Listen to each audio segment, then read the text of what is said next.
Hello दोस्तों, आज हम सीखने वाले हैं आयत के बारे में।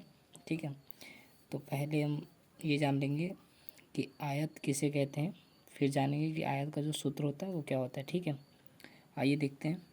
देखिए, चार भुजाओं से इसका जो डेफिनेशन है वो है चार भुजाओं से घिरी हुई आकृति जिसकी आमने सामने की भुजा बराबर होती है आयत कहलाता है।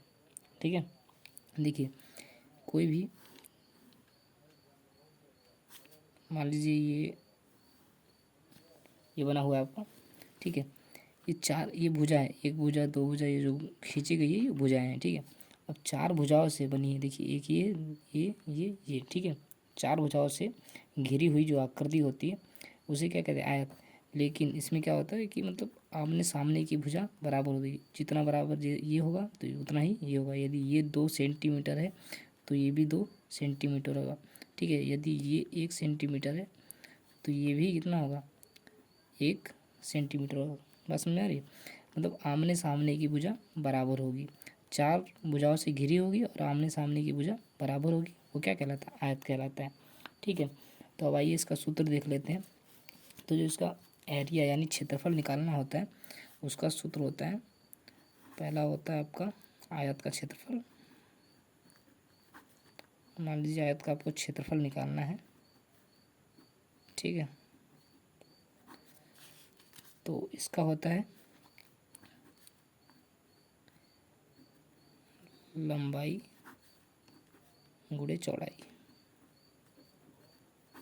ठीक है, किसी भी आयत का जो क्षेत्रफल निकालना है, जितना लंबाई होगा उसका गुणा उसकी चौड़ाई से कर दीजिए, आपका क्षेत्रफल निकल जाएगा।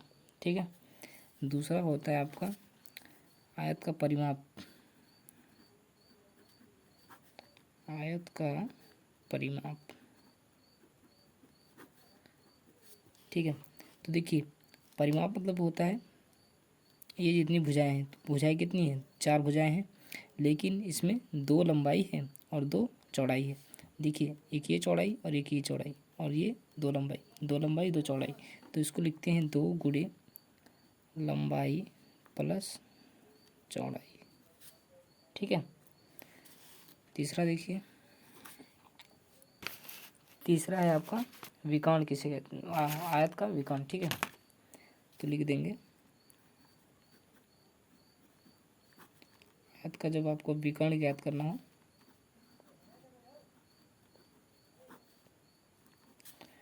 विकर्ण का फार्मूला होता है आपका अंडर रूट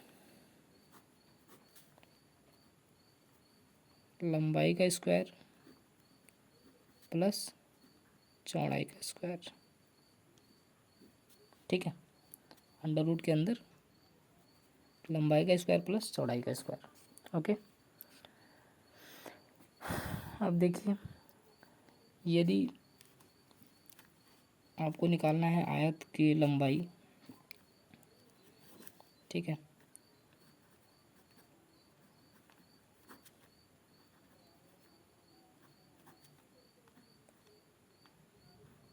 लंबाई।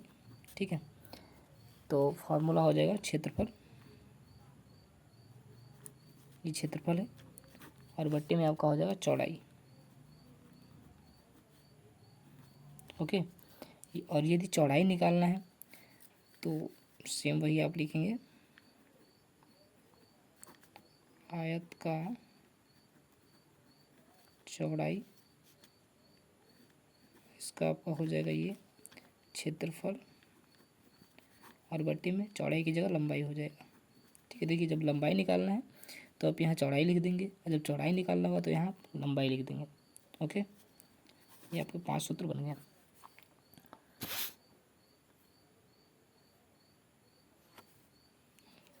थैंक्स।